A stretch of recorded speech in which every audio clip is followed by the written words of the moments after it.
Marcela Silvi, ¿cómo estás? Bienvenida, gerenta de la empresa ERCA. ¿Cómo andas? Así es, bien, contenta de estar acá, un lugar hermoso. Bueno, muchas gracias. Esto es IA para el Mundo Podcast. ¿Qué es ERCA? ERCA, bueno, es una pasión, ERCA es, después de mi familia es todo, y es una empresa que arrancó hace 50 años en un garage, que siempre lo cuento porque siempre creo que fabuloso ir siempre a ese comienzo, donde a veces me dicen, sos emprendedora. No, el emprendedor fue mi papá. Mi papá arrancó con un torno en el garage de su abuela y después fue buscando socios y fue, digamos, evolucionando desde arrancar a hacer partes y piezas a empezar a hacer un pequeño implemento y hasta, bueno, llegar a ser una sembradora. Entonces, la verdad es que ERCA significa un montón. Para mi familia significa todo. ¿Y qué te contaba tu papá? ¿Cuál fue ese inicio? ¿Por qué arrancó con eso? Mi papá terminó, no había terminado todavía la secundaria y le decía siempre a mi abuelo productor, le decía siempre a mi abuelo que él iba a tener una fábrica. Y mi abuelo se le reía un poco y le decía que se deje de soñar, que en realidad él tenía trabajo y que era el único hijo de varón de varios hermanos que eran socios y que él tenía que ir al campo. Y mi papá siguió con esa convicción de que el campo no y la fábrica sí. Y muy, muy perseverante porque también pasó situaciones donde obviamente debe haber repensado esto de decir me independizo o bueno, estoy en un lugar más cómodo donde sé bueno, que estoy avalado o acompañado o protegido, pero no, siguió y bueno, y hoy ERCA es lo que es gracias a ese soñador que fue mi papá. ¿Y él se imaginó de ver a dónde llegó ERCA? No. Él dice, hoy, por ejemplo, si vos le preguntás, él te va a decir que este es mi sueño, no es el de él. Que el de ¿Pero él qué quería él? quería tener una fábrica, pero por ahí no soñaba con lo que tiene hoy, sino soñaba con la fábrica que a lo mejor tenía cuando yo tenía 15 años, cuando yo, cuando yo ya arranqué, digamos, a involucrarme en la empresa, él ya estaba como en el lugar donde quería estar. Yo creo que los sueños por ahí, las generaciones van teniendo diferentes. La generación que viene por ahí tiene un sueño diferente al que tuvo la generación anterior, y eso es así porque forma parte también de las personas y de lo que cada persona por ahí anhela o quiere. Si vos me preguntás, ¿este es mi sueño? Y yo creo que sí también, y yo también por ahí digo, no sé si quiero algo diferente al presente que es hoy ERCA. A mí ERCA, como es hoy, me encanta, porque tiene una cantidad de gente justa que yo conozco a todos, que cuando hacemos una cena, como hicimos el otro día, la del Día del Metalúrgico, la pasamos bárbaros, todos nos conocemos, no se pierde ese contacto y esa relación, ¿Es toda digamos. gente de la zona? Es toda gente de la zona, mucha gente de la ciudad y toda gente de la zona. Por ahí a veces te dicen los ingenieros, ¿cómo hacen para...?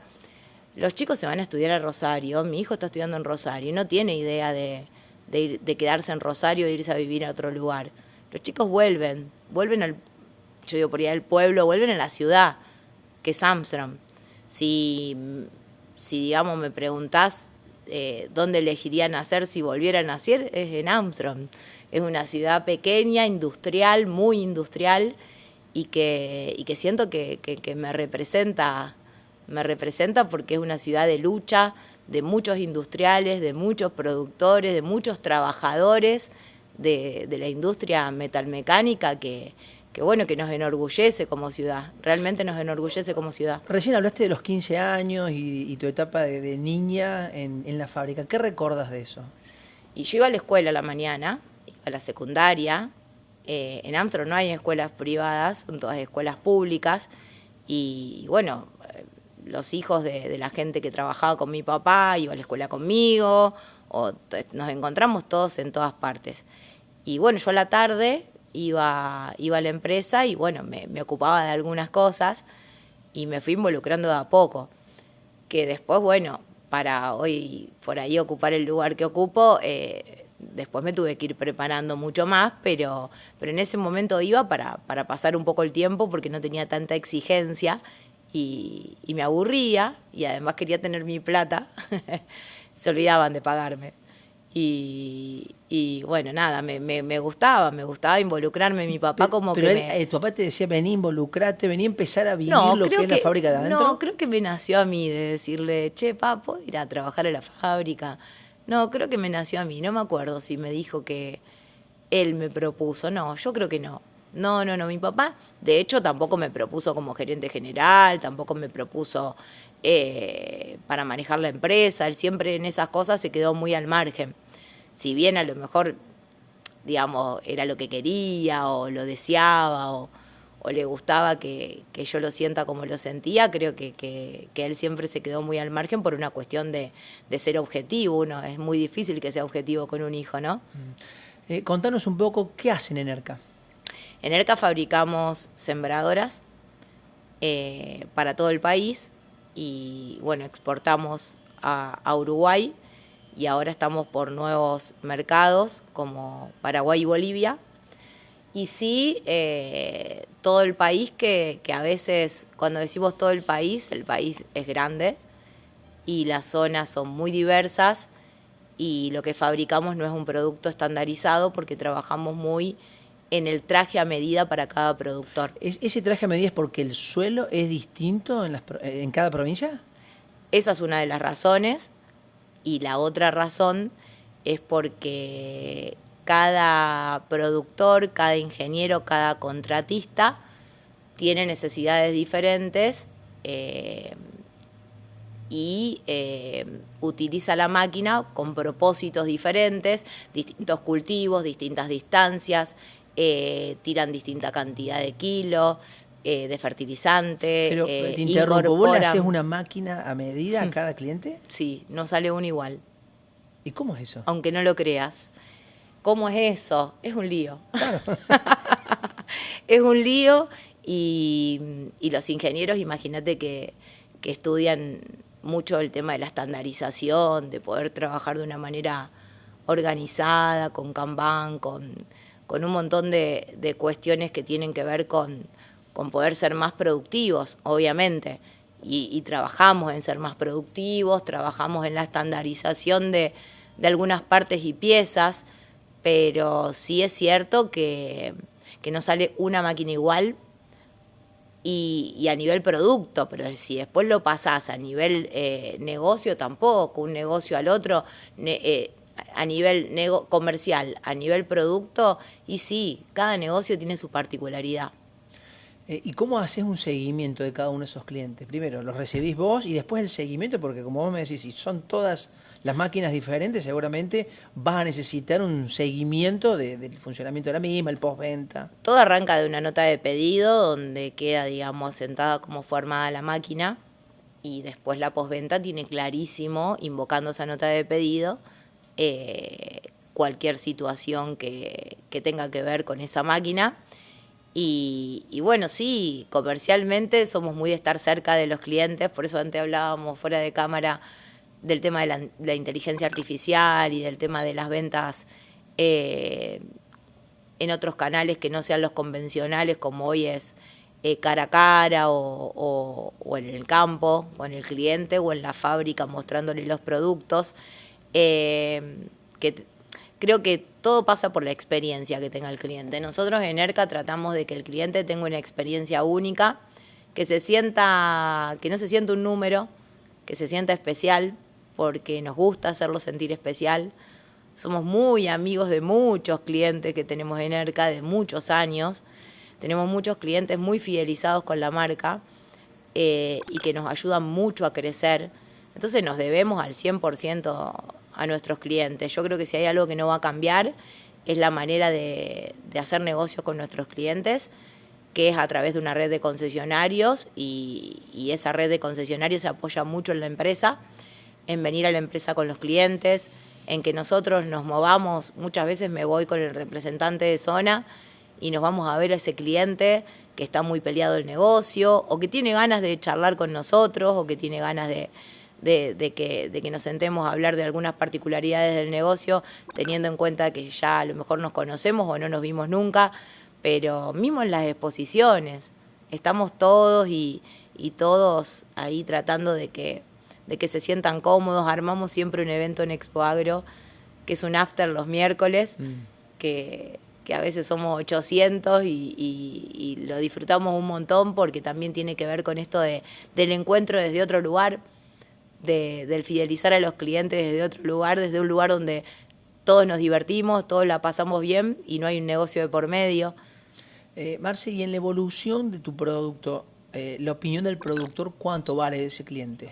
En la evolución del producto, muchísimo, pero muchísimo, porque trabajamos, yo creo que todo lo que se desarrolla es a posterior de una necesidad que nace de ese pedido, de ese cliente puntual, que después uno lo va consultando con otros clientes, con ingenieros, también que son afín a la marca y que son referentes o que son referentes, digamos, y administran muchos campos, como para tener la certeza de que la necesidad es una necesidad de varios y no de un cliente puntual, y se trata de trabajar sobre eso. Entonces lo que es I+D está muy alineado, 100% alineado a las necesidades de los clientes. Sin ir más lejos, bueno, acá en Córdoba tenemos, en esta provincia tenemos, o en la República, no sé cómo sería. No, en la provincia. La provincia.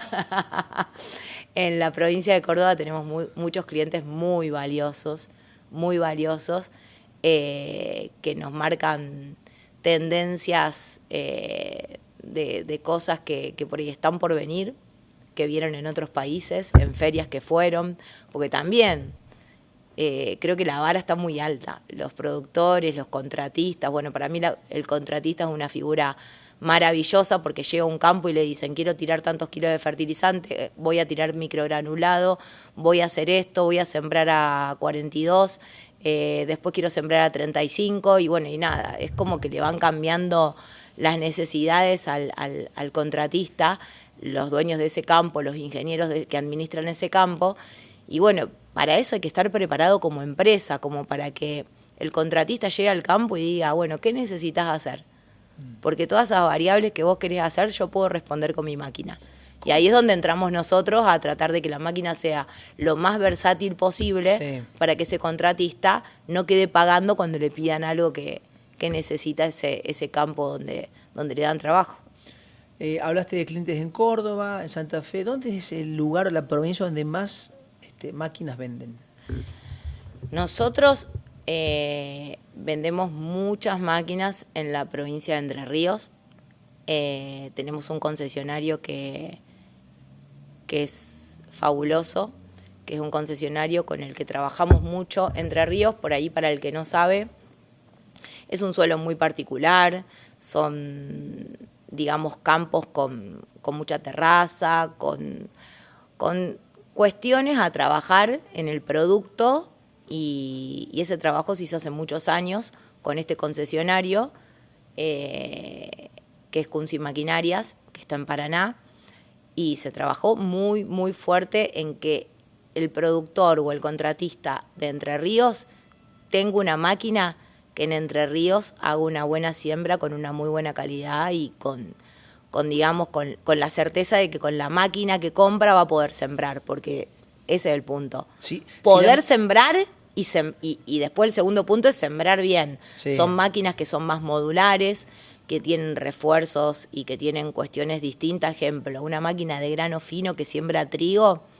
en todas las zonas va con una cuchilla turbo de corte. Bueno, acá va sin la cuchilla turbo y con discos desfasados.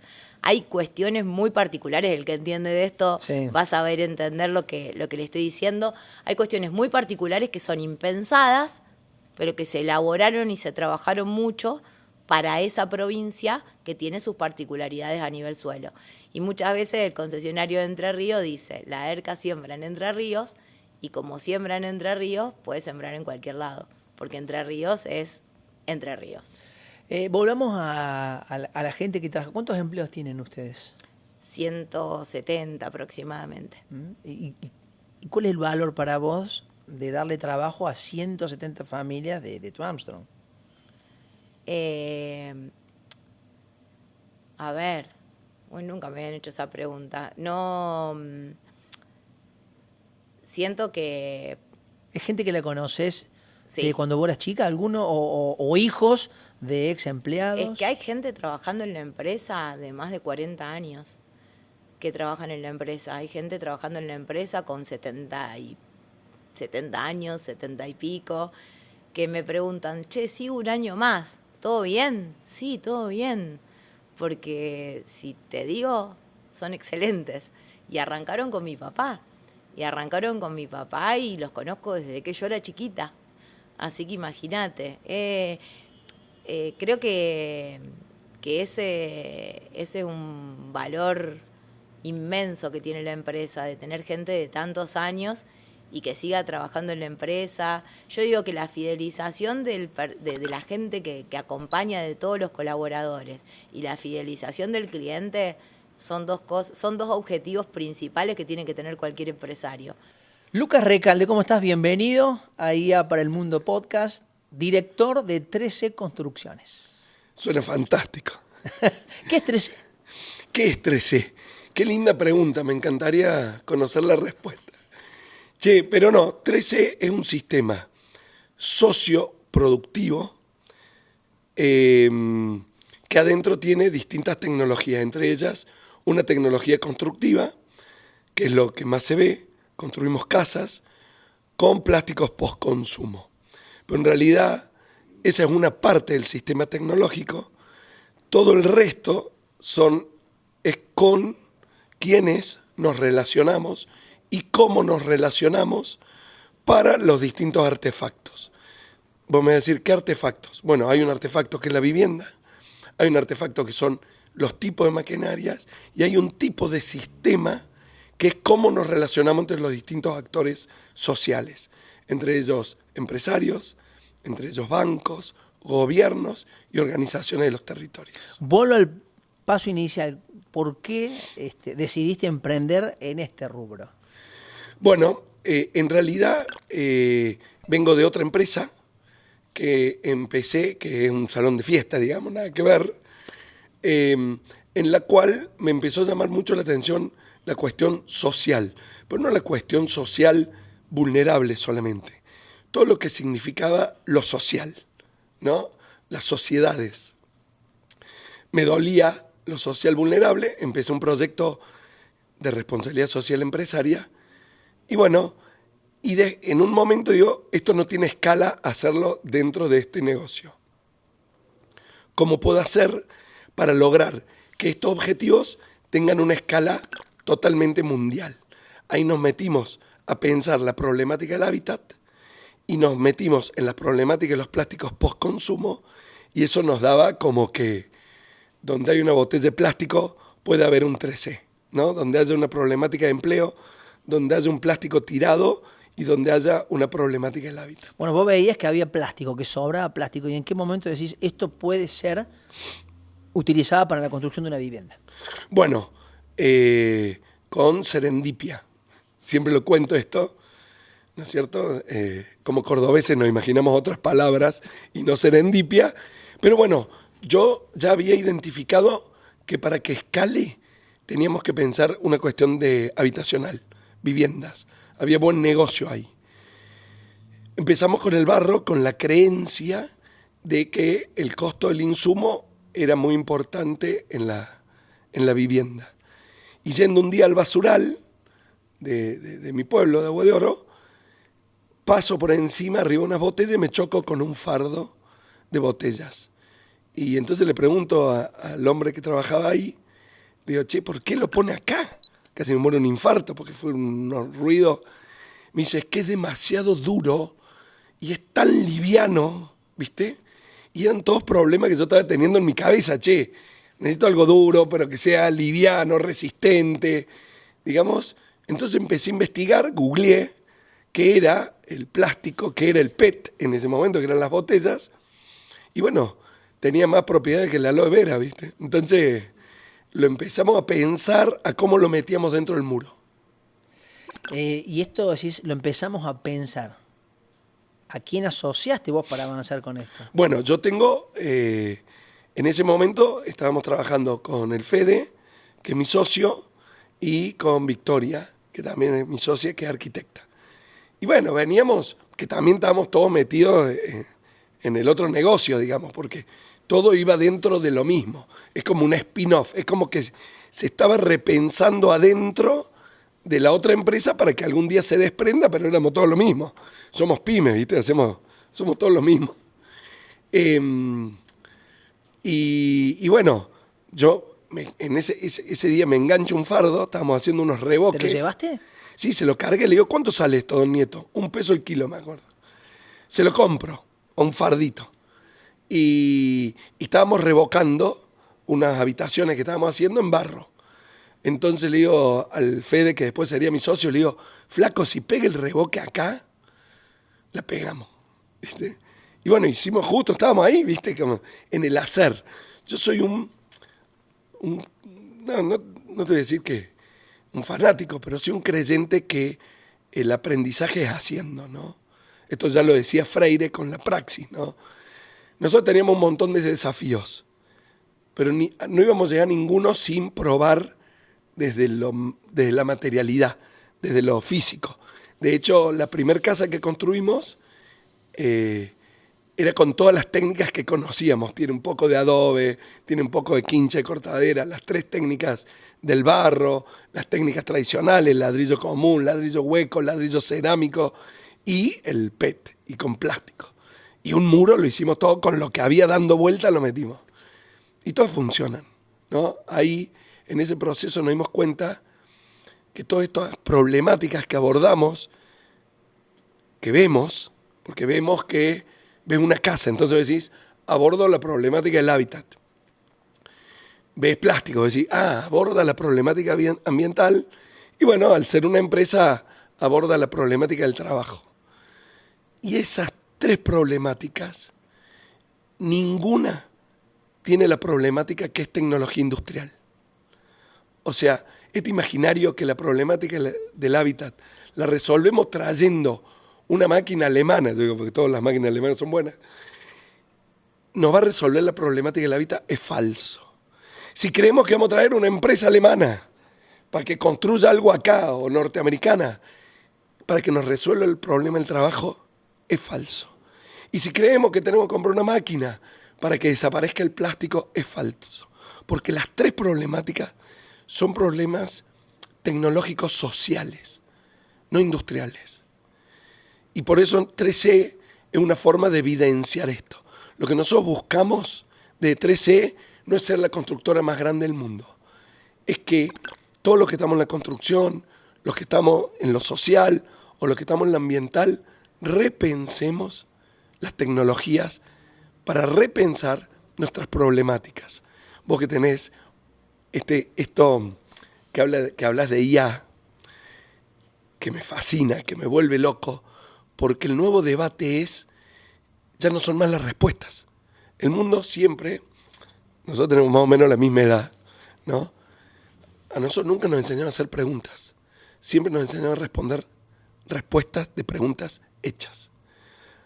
Y por eso no resolvemos los problemas, porque hoy el desafío son las preguntas. Lo mismo nos preguntamos nosotros con 3C.